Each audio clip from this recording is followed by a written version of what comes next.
thought I had this all organized, but I guess You left Lee up there with it. I might just have to skip a part of it. What I wanted to start with though was the 1860 census, the value of the real estate and the value of the personal property, and then compare it with the value of 2024. So Thomas Hubbard Hobbs had something like 51,000 or 100 and some thousand dollars worth of property in both. He'd be worth over 5 million today. And if I find that, I'll get back to it. But I was drafted into doing a talk for the Friends of the Archives, and I was going to do one house, but it all turned out to be like a chain. This is linked to this, and this is linked to this, and I ended up being the last link in the chain. And at the back on that table, I have some iron ore rock, and I have some pieces from the Thomas Hubbard Hobbs, or our Hobbs house, that was torn down.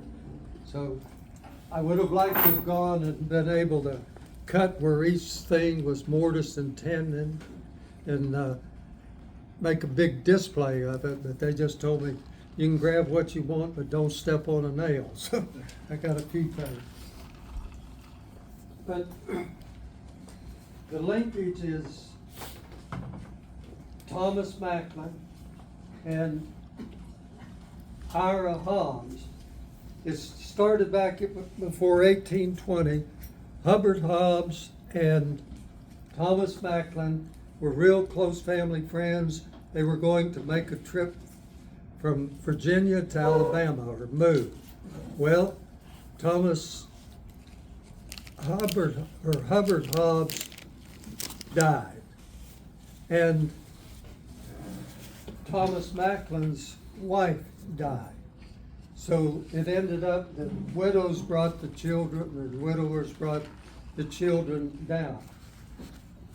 Thomas Macklin had 10 children, but only 2 of them survived past 1837. The only 2 to survive past it was Rebecca Macklin and Benjamin Macklin. So that could get real long and detailed, but it's basically that. And Ira Hobbs's mother had 10 children, and he was the youngest, and then there was older ones that came, and some of them married influential families, and their husbands helped develop places in Huntsville and such. But what I learned recently, getting ready for this, does anyone know where Thomas Hubbard Hobbs was born? Well, he was born in Fulton, Alabama.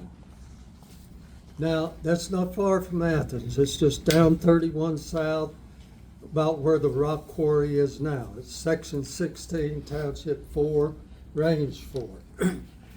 Now, is that about where the cemetery is at? I'm On not, the old Saginaw property? no, it's up. Because that's the Hobbs family cemetery. Yeah, that's the Macklin House Yes. Cemetery. But if you go past Tanner, it's halfway between there. I know where the quarry's at. Yeah, well, that's where it is. Okay.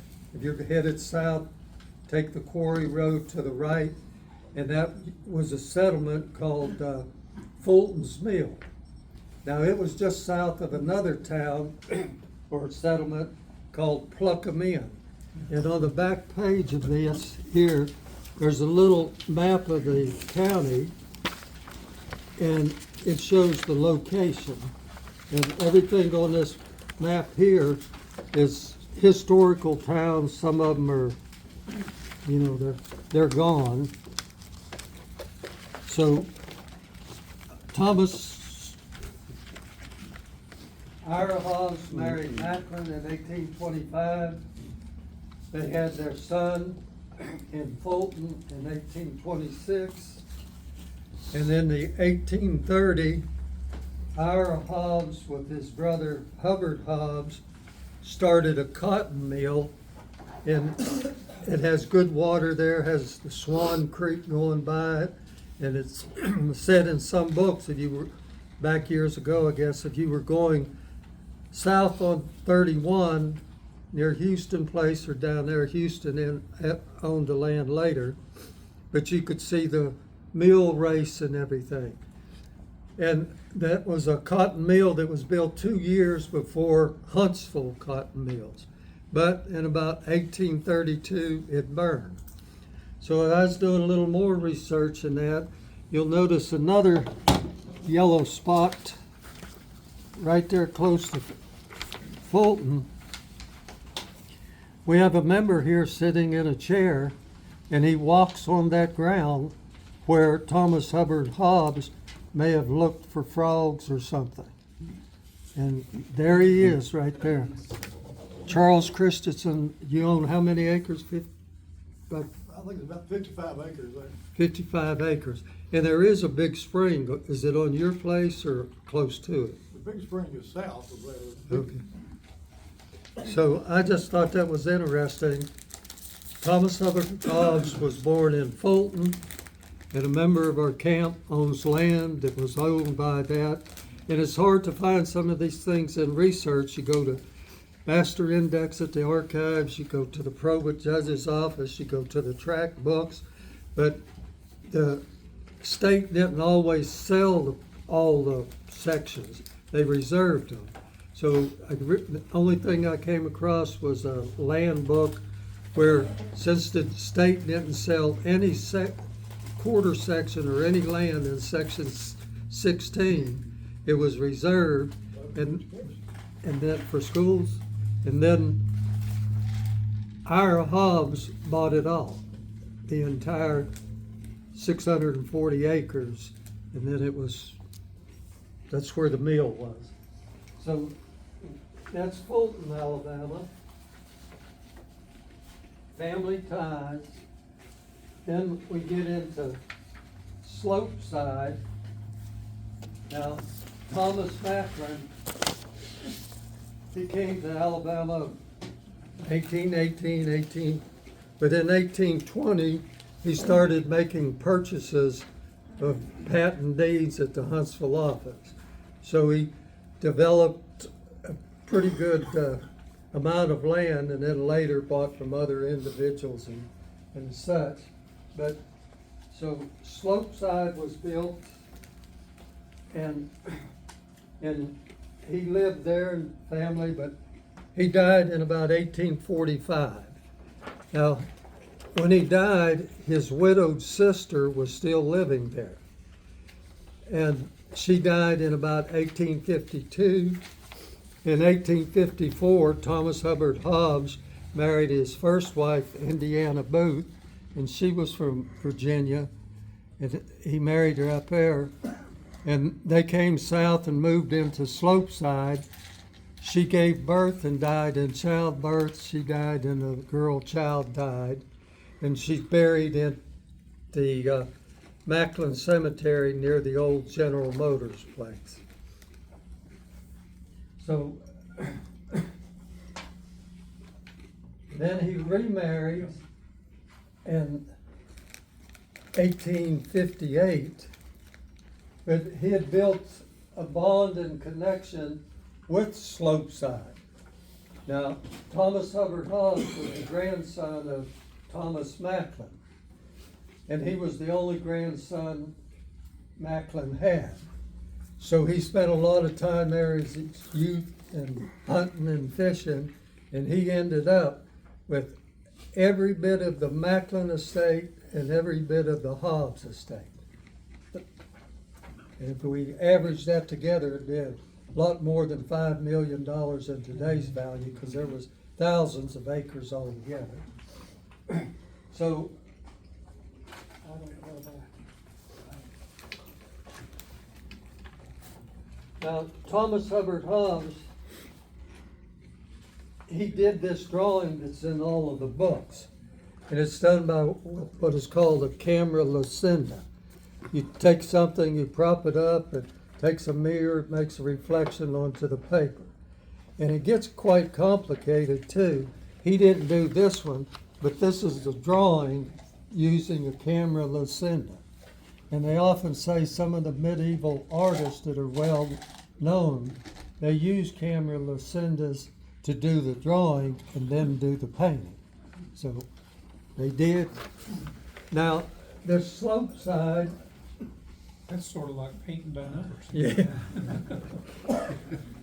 I tried to find one. They're still available. They used to be used at carnivals. You'd sit down and the camera lucinda sitting up and draw there. Now, slope side stayed in the family. It went from Macklin to Thomas Hubbard Hobbs. When he died, it went to his widow. When she died, it went to his son, Thomas Macklin Hobbs. And I've got a 1911 deed where he sold 3,400 acres of land to J.D. Ragsdale. And within that deed, there's about three of them. Some have 20,000 mentioned, some 40,000 mentioned, but it had to be cleared by a companion of Benjamin Macklin's wife. She was a little younger. She grew unhealthy towards the end of her life, and she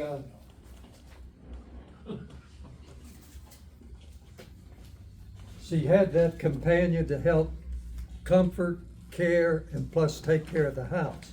Her name was Mary Fielding, and she wrote an extensive diary about the events of the Civil War and what took place there. So,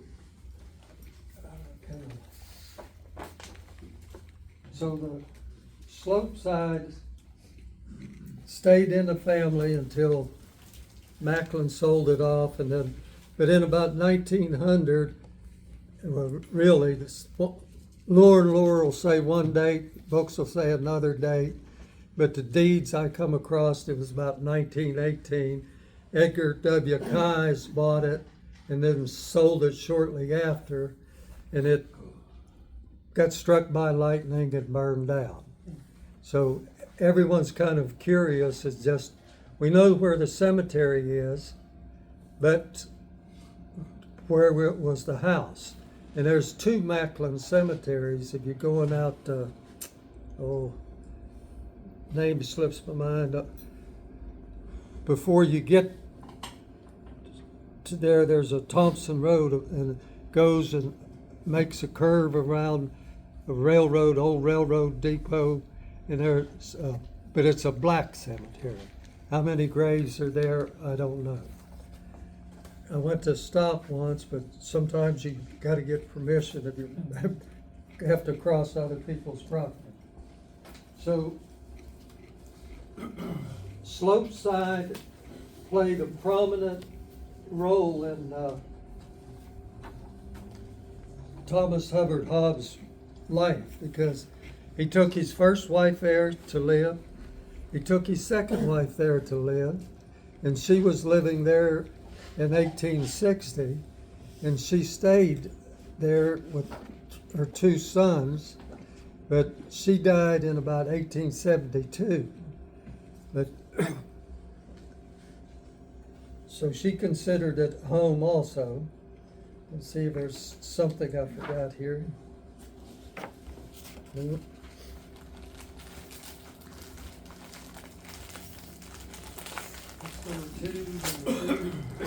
Where is she buried? The first wife is buried in Macklin Cemetery. The second one's buried in, I believe, Athens City Cemetery, and it has a monument type for Thomas Hubbard Hobbs, but his burial site's up in Virginia somewhere. We put that one in there. You put that one in? Our camp Did. did, because they wouldn't let us replace the one in Virginia. You can't hardly read it. It's just been weathered so bad because it's up north in Virginia. And, when we approached the cemetery, they said, you've got a choice of destroying the stone and having a new one made and putting that one there. Or you can leave that one where it's at, but we wanted to put one just in the ground leading up to his original stone. And, they told us no. But we weren't gonna destroy that stone because it's an identical stone to her stone that's in the Athens City Cemetery. Oh, Yeah, they're both identical. his first wife. No, his second wife, her stone in the Athens City Cemetery is identical to Thomas Hubbard Hobbs, who's buried in Virginia. Oh, okay. And we weren't gonna destroy his stone because it wouldn't match her stone. Right. Yeah, cemeteries have rules. Oh, yeah. Kilpatrick said we put them out April 1st, but we gotta take them down by the end of April, the flags in the cemetery. So, I still ride around there, and I spent some time with Clara Keyes, who's related to all of the Browns Ferry crossings and such, and went down pecan lanes and saw big piles of trees pushed up, but there were field rock in it, big rock, and don't know. Then the next one will be Ira Hobbs' Deed in History. Now this proved to be pretty interesting. And Lower skipped a lot of it. But in 1830, a John McKinley sold it to a John Lane for $300. In 1836, John Lane sold it to Ira and Rebecca Hobbs for $3,000. Now, some in Lower and that speculate that, well, Ira Hobbs didn't build the house because for anything to go up that much, it had to have been increased in value. But in 1838, when Benjamin Macklin wanted to be close to family, bought the lot across the road.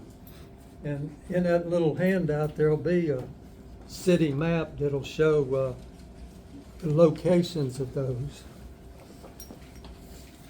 Can I put it in?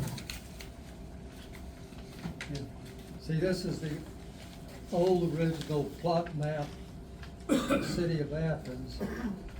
So you have Benjamin Macklin here, and then you have Thomas Hubbard Hobbs, or Ira Hobbs there, and then down the road on the corner of Hobbs and Beatty Street, you have James Wither Sloss.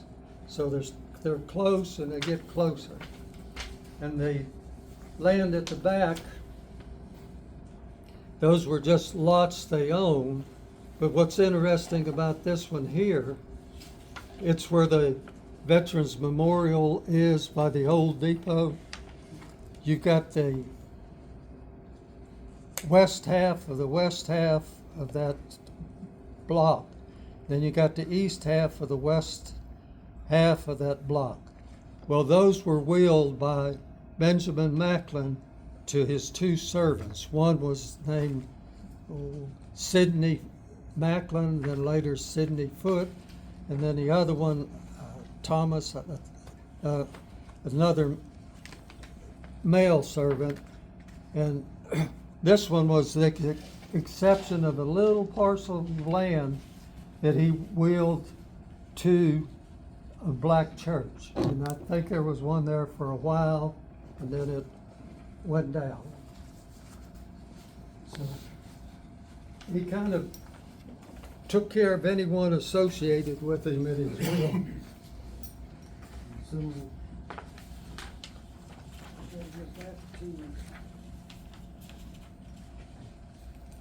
so that was in 1836, Ira Hobbs got it. Then in 1840, that's not mentioned in those books, something happened. DeWoody and Hobbs had a mercantile company, and it was kind of going insolvent. So in that deed from the 1840s, Coleman was like the associated with the court, and he'd take care of deeds and trustee and that there. But then there was a third party. Most of the deeds would read party of the first part, party of the second part. But if there were other people or whatever, it'd be party of the third part.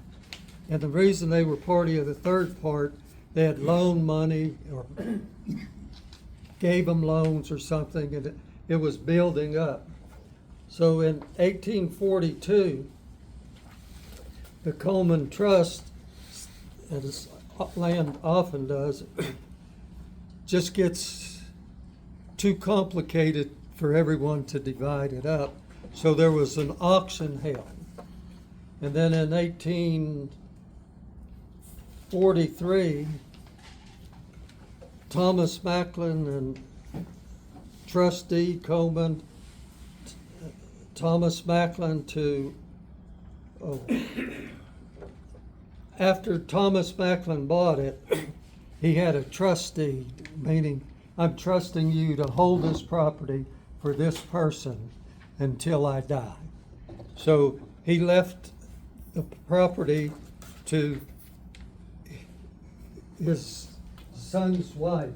So Thomas Macklin bought the house and the lots behind it, and maybe 80 acres somewhere out in the country. But Rebecca got to live there. I just thought she always lived there, owned it. And then Ira Macklin died in about 1869.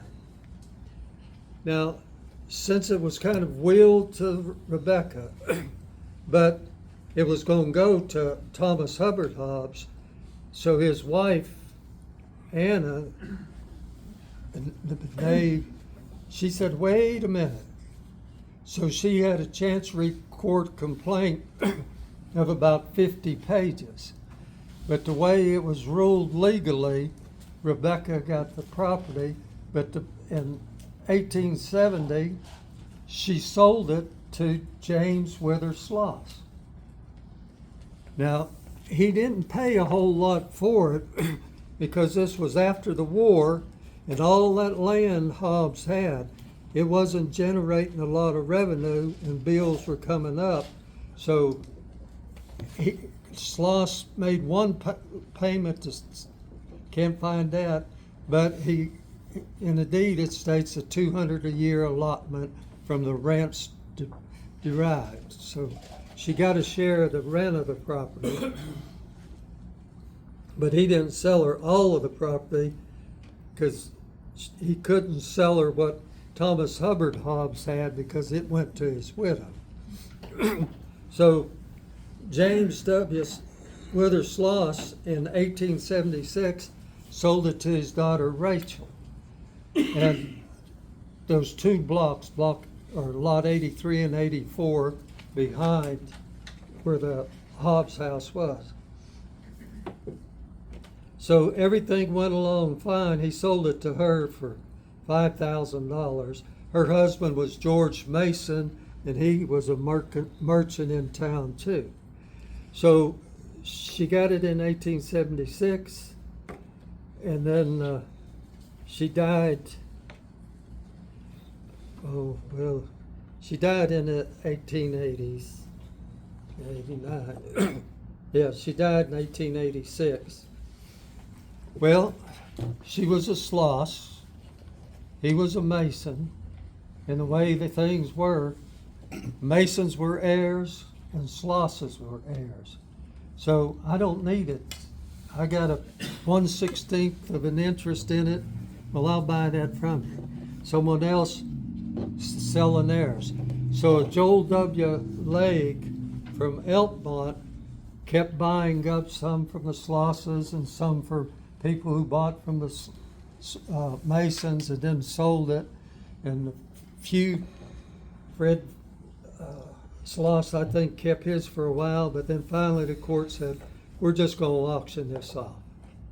So in 1901, well, not 1901, 1902, but before the auction, Joel Legg sold his 6/8 of an interest to his wife, and all the lots he owned in Elkmont, and all kind of more land he owned.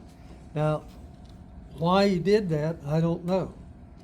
But I do know that there was a Chancery Court complaint with over 100 pages from Isom Vaughn.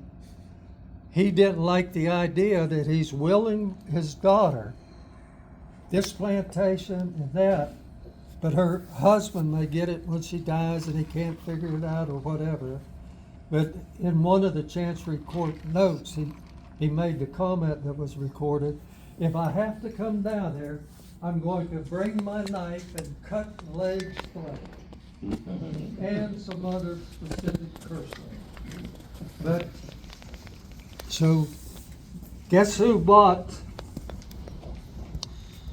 the house? It was bought by Willie D. Legg at the auction.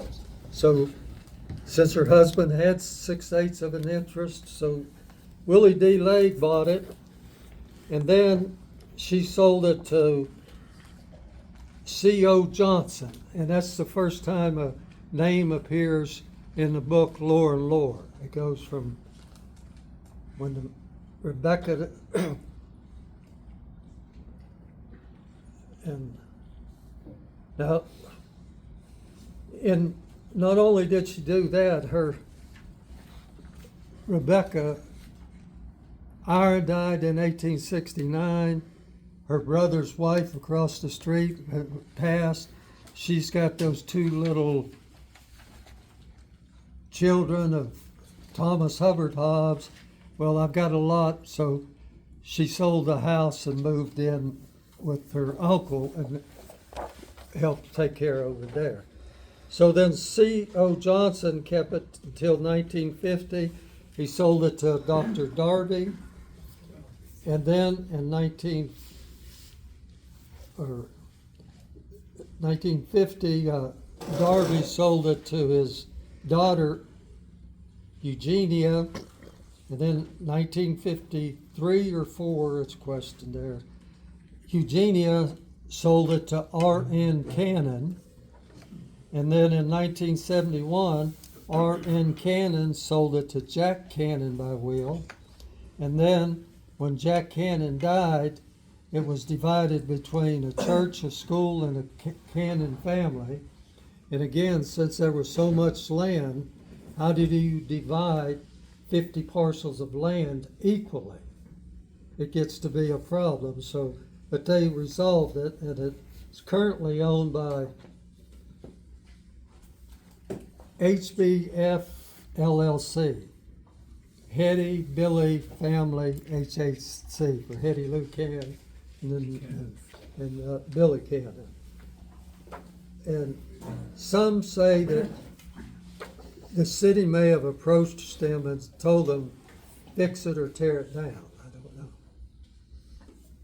But I do know that I have pictures of it, and I wish I had a chance to go in. One floor was sagging, and one corner of the back of the house was dropping down some, but the rest of it structurally appeared sound, and the tornado that went through just knocked one chimney over at the top on a roof and then broke a few windows. So the Hubbard Hobbs house, Ira Hobbs house became history a few weeks, or what has it been? It hadn't been 2 months since they bulldozed it down. Then we get to the Macklin house. They bulldozed it down? Yeah, it's gone. I didn't know that. Yeah. And it didn't take them long when them big things that reach halfway to the sky and claw like that, busting it up. It's just a big pile, and then they get more, and bulldozers pushing it and biting it and putting it in Dipsy dumpsters. And I went by and I knew one man that was in charge of it, and I asked him, can I get a few pieces? And he said, go ahead. And he did say, I'll send you a Dipsy dumpster full. I said, I don't have a place, but looking back, I probably should have said, take it to Elkmont and dumped it up there. So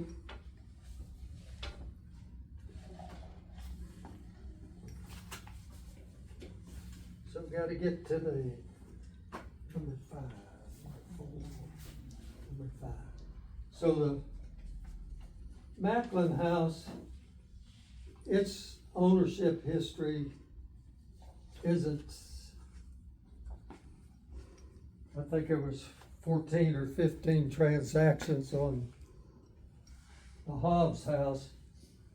But Benjamin Macklin bought this in about 1838, and that's only 2 years after Hobbs did, and he paid the same thing, $3,000 for the whole square block and 2 lots on up that he, by the Veterans Museum. So, but it took him about 9 years to finish building the house before he moved in.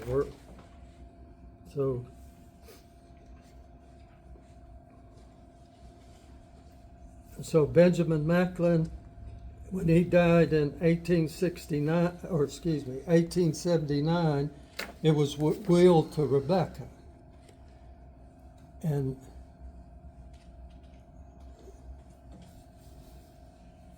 so she had ownership of it, and then she couldn't leave it to Thomas Hubbard Hobbs because he was dead, and the only heir she had was Thomas Macklin Hobbs, the son of Thomas Hubbard Hobbs.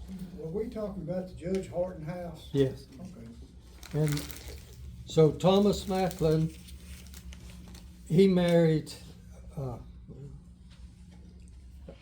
Davis Richardson, Annie Davis Richardson, and they lived there for a while. Then they sold it and moved to Slopeside. And then they kind of missed the city or whatever, regretted it. So they bought it back from a Dr. Kaufman. And then they continued to live there. And then Thomas Macklin Hobbs died in 1921. Now it was about 1911 he sold that 3,400 acres and other land. That was just one transaction. And I've ran across where he took trips to Hawaii and cruises on ships and went through New York. So, and there's pictures of him having barbecues out on the side of the Macklin house. So he enjoyed some of the money, I'm sure. Then, so his wife inherited it, and she died. So Thomas Macklin died 1921. Anna Davis Richardson Hobbs, she lived until 1928. Now, he didn't have a lot of luck. He was probably like his dad. I'll read off his children. 1, 2, 3, 4, 5, 6, 7. William Richard Hobbs, 1883, 1884. James Benet Hobbs, 1885, 1885. Then there was one infant son Hobbs, 1894, 1894. Then Thomas Macklin Hobbs, 1895, 1897. So he did have 3 daughters, which were stronger, I don't know. But Anna Eccles Hobbs Horton, she was born 1887, died 1959. She was the one that married Judge Horton. And then she had a sister named Mary Pleasant Hobbs Betts, 1890, 1967. And then Elizabeth Macklin Hobbs Higgins, and she's born 1901 and died 1974. But you see that Macklin name just jumps around not only to men but to women. And James Wither Sloss has a son that has Macklin in his name. So now his Anna Eccles' first husband was a F-R-I-E-R-S. Frierson. Frierson. Frierson. Frierson. Macklin Friersons, yeah. They had They one were son. half brothers of, Ed and Don Horton. He was half brother. Oh, Half brother of Ed. of Don Horton. Don and Ed Hortons. Mac Frierson was a half brother to them. That's where Macedon Farms got its name. Yeah, Mac and Ed and Don. right. Right. I forgot about that. Yeah. And I thought it was called a plantation, but it was a plantation had a different name, and when they moved in it, it was named at Macedon Farms, Yeah. not Macedon Plantation.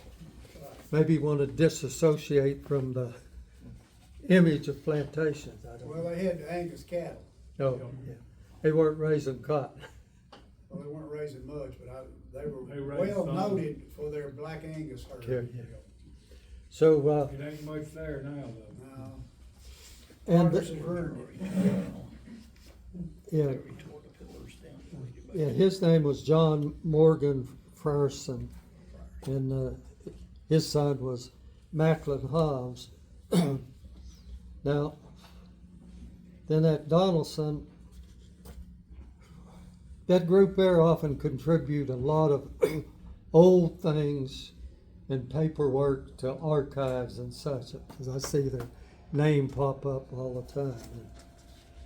Then, so in about 1830s, it gets again a little hard to understand because heirs and conflicts, but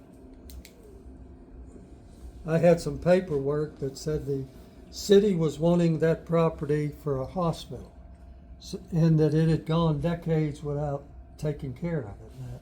So they told them, tear it down or move it. So they moved it. And others say, well, no, that's not. And then I believe there's a plaque over by that church at, used to be a theater, Ritz Theater.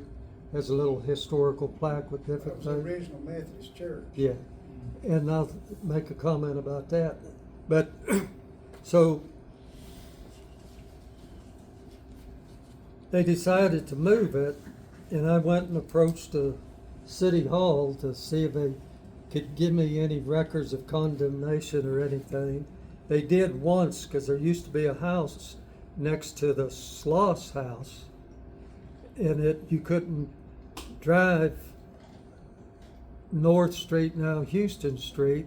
It dead ended at East Street, but on Beatty Street it became a driveway next to a high tower house.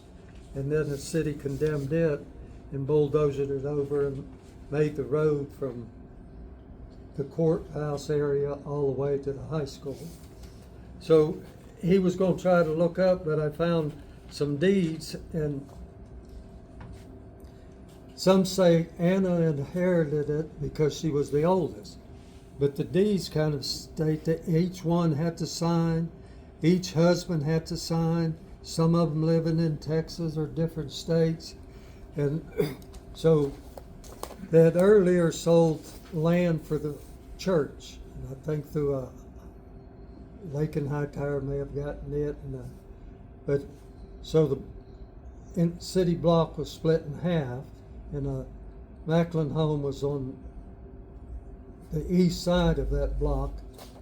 So they agreed to sell it to the county, and then the city ended up, but the county, they were wanting $7,000, but the deed said through negotiation and settlement of this, that, some wording, they took $5,000 for it, but reserved 126-foot right-of-way running parallel with Hobbs Street, with the stipulation that we will gift it to you if you put a plaque with the Macklin and Hobbs names on it to represent the appreciation they had for living in Limestone County and living in Athens, Alabama.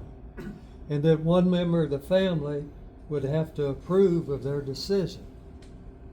Now, how long any of that, none of them are alive, can their heirs complain that there's no plaque up there now. But I think on that one by that church on Marion Street, it says the Hobbs family donated the land. Well, they didn't donate it, they got 5,000. Now they gifted a little strip. So, but it's, so that's how it went down the family. And now it's in Decatur. I'm hoping to go down there one day and walk through it. So this was the house that was out in Greenbrier. Yes. Yeah, So, it was been moved twice. Mhm. Been Moved moved twice. twice. now, I read in the first time, I think it had to be, 100 loads, truckloads, to move everything. Because you have to tear brick down and transport it and all of that. So this is the Macklin house. And they had added on to it too. Yeah. And both of those homes were mentioned as being occupied by the Union. And I believe it was Rebecca at the house in Athens, but the Freeman Bureau also occupied Slopeside and such too. But the soldiers came up and told her, said, "Give me the keys to the outhouse." She said, "You're not getting the keys." He said, "Give me the keys." And in words not too profane, she told him where he could go. And he went and left and came back with a piece of paper and said, "Get out of the city and go beyond the Union line."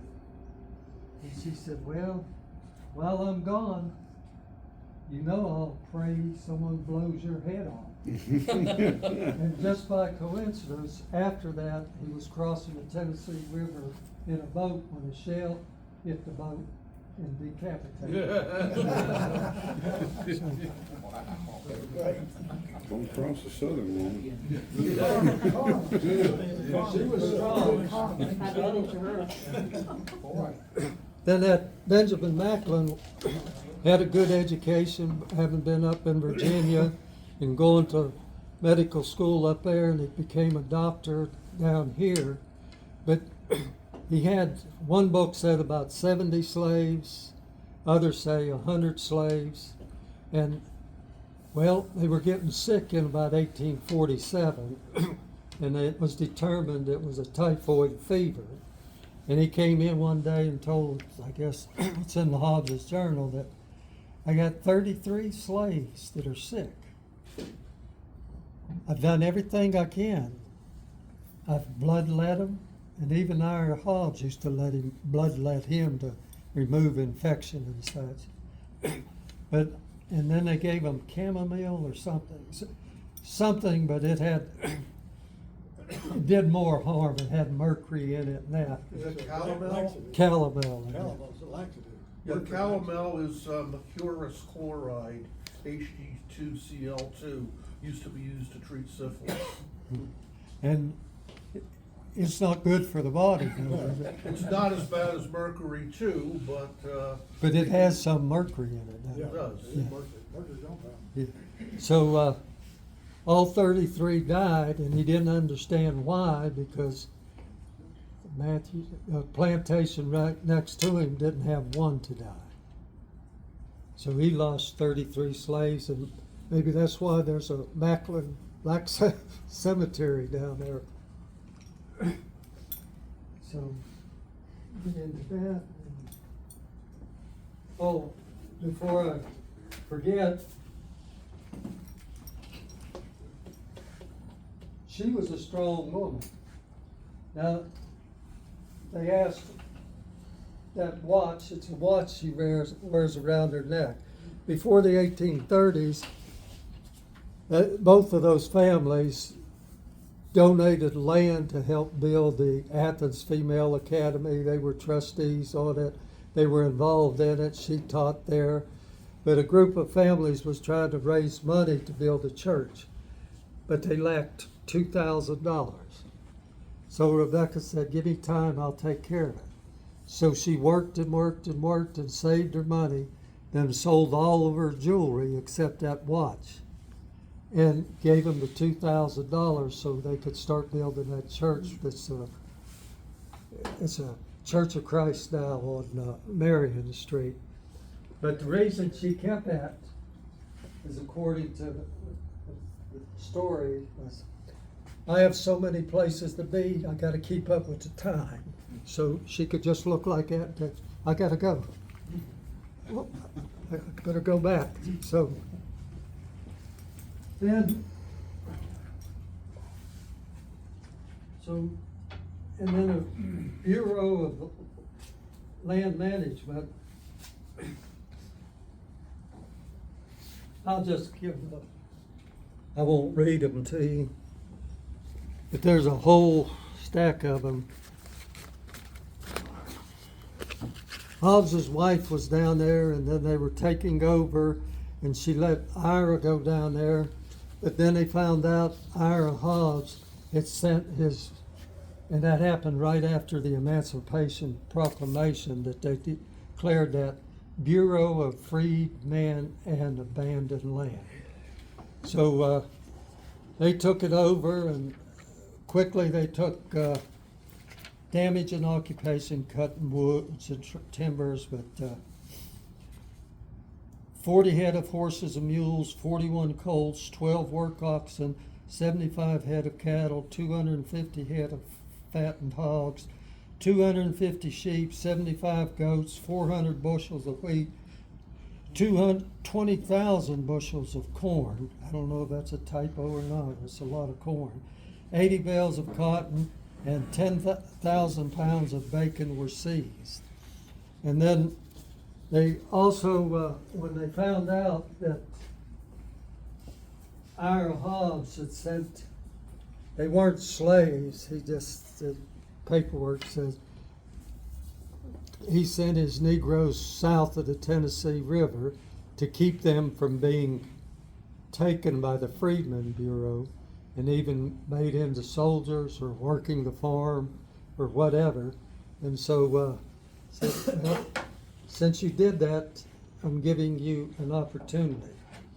You pick any wagon you want and put all you want on it and leave. And they went to Talladega. They had to get out of the Union line. And then later they received a notice that they could return.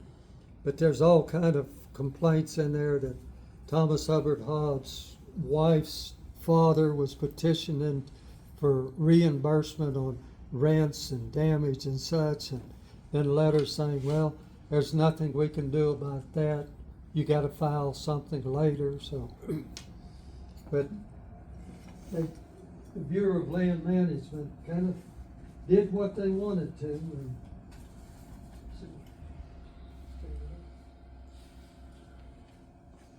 so we get down here to Sloss, and this will be kind of short.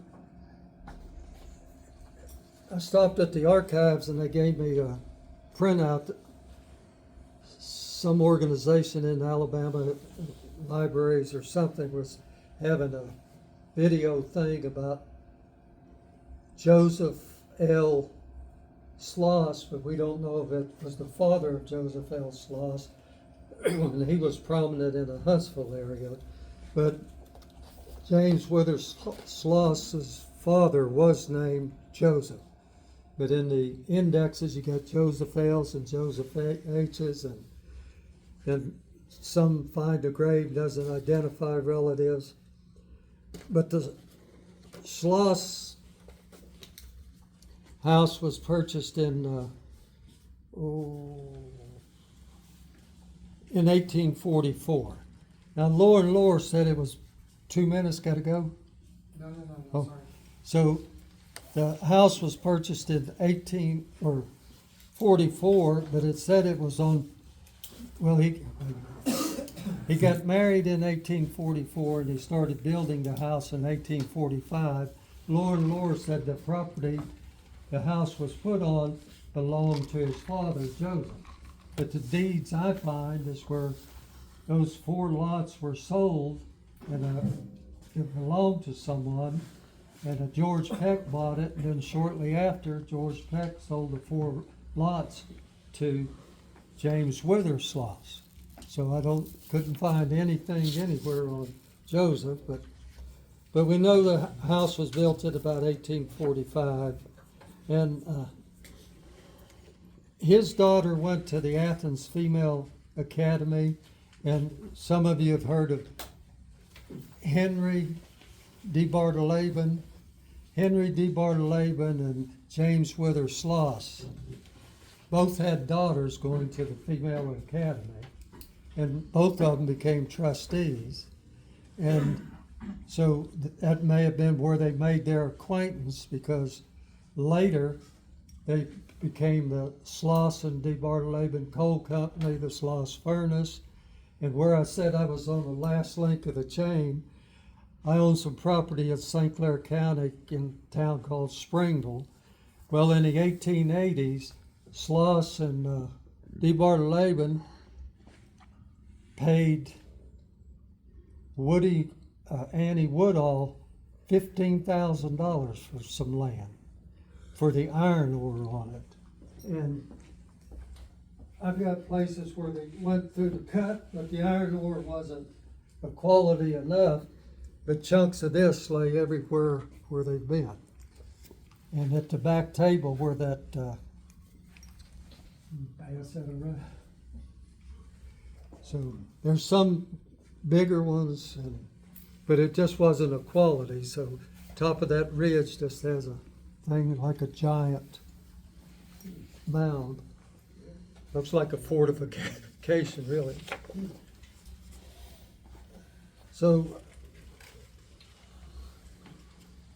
now, to show the connection too more, James Wither Sloss was appointed the guardian to Thomas Macklin Hobbs and James Benet Hobbs. And then in Benjamin Macklin's will, he had codicils put where money was to be reserved to pay James Wither Sloss for any expenses he incurred in the care and education of those 2 sons. Now, how long did that last? And he had the money, he could do it just out of, and probably didn't want to charge, but Benjamin Macklin was insisting that he would be reimbursed for it. And most of you are familiar with the Sloss furnaces in Birmingham. So, and here's where another irony come in. I said that they bought that $15,000 worth of land from Annie Woodall. Well, I lived in that Annie Woodall house in 1971 or 72, and that was before cell phones. And little side story, I went to a gas station about a quarter of a mile to use the payphone in there, and when I walked in, the lady said, "You're renting the old Woodall house, aren't you?" I said, "Yes." "Can you sleep good at night in that?" I said, "Yeah, I sleep good at night." I said, "Why?" She said, "You didn't know there was a man killed in that house?" I said, "No." She said, "Well, it was used as a barbecue place, and they ate on a big closed-in back porch." She said he walked in, and I told him, said, "You got stuff stuck to your hat. There's a kind of red gooey stuff on your hat."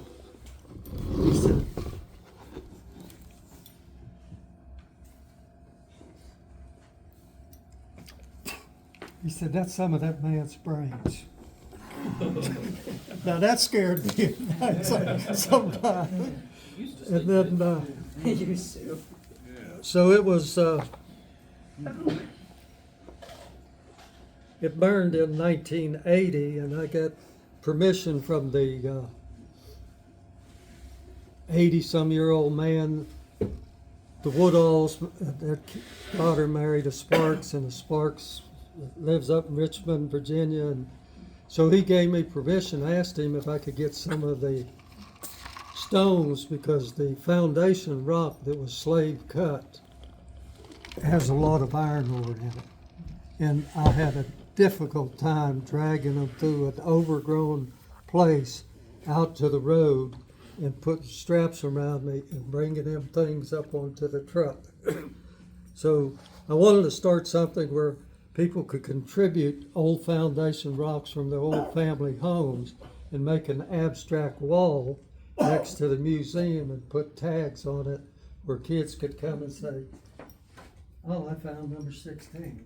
I found number 18, and walk back in and look at pictures of it or read a brief paragraph about it. So James Weather Sloss, and he retired in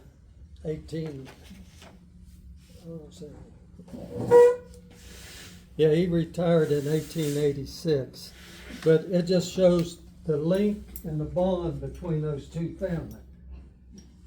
So he had the money to help take care of the kids, and he just felt it was his duty to do. And later when he retired, he did a lot of charity work, trying to start schools for different things and help churches get built and such. Now, And where is his house now, the Sloss house, where is it?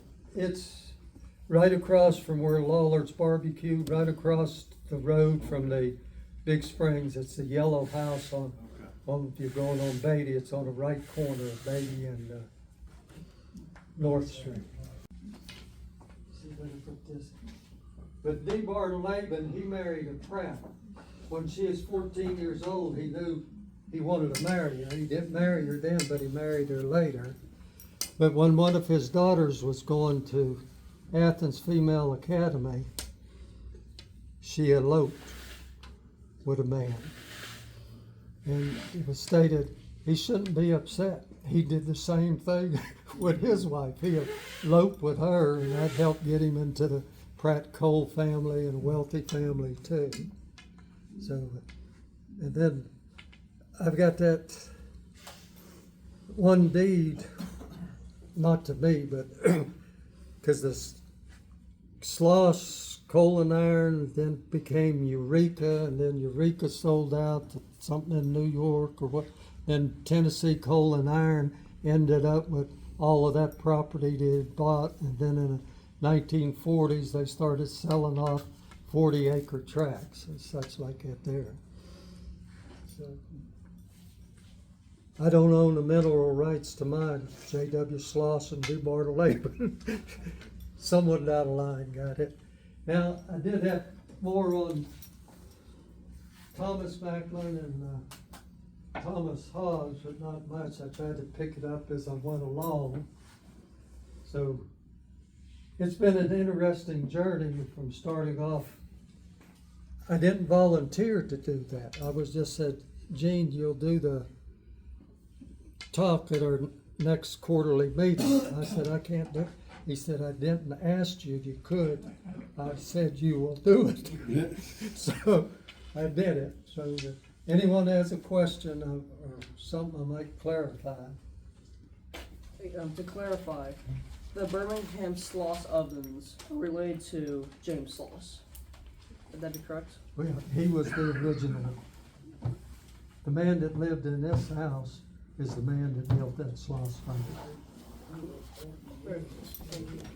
Because when I was, I don't know, probably in the 1960s, if you cross First Avenue, you could see that big billboard with the dog shaking his tail and a fire from the Sloss furnaces going there.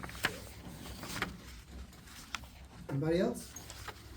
Did the Slosses have any tie to Birmingham other than the furnaces and other than the business there?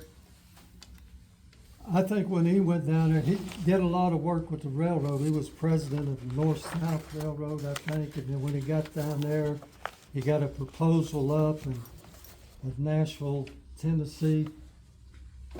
He said, only way we can save this road going down from Decatur to Birmingham is lease it out. And then that helped Birmingham become the magic city when the railroads were going there and the furnaces were fired up and coal iron and iron ore. And I didn't know, Charles taught me this, why something, you've heard of ingots or piglets, a piglet of iron. Well, when the iron ore is soft and runs off, it runs into a trough. But that would just keep filling up. So there's little chutes off to the left and the right, and it has a smaller area. So by the time it all runs out, it fills up all of those little pieces. So it's like piglets sucking the sow. Is that right? That's right, that's good. Well, thank you. I could sleep tonight. That's-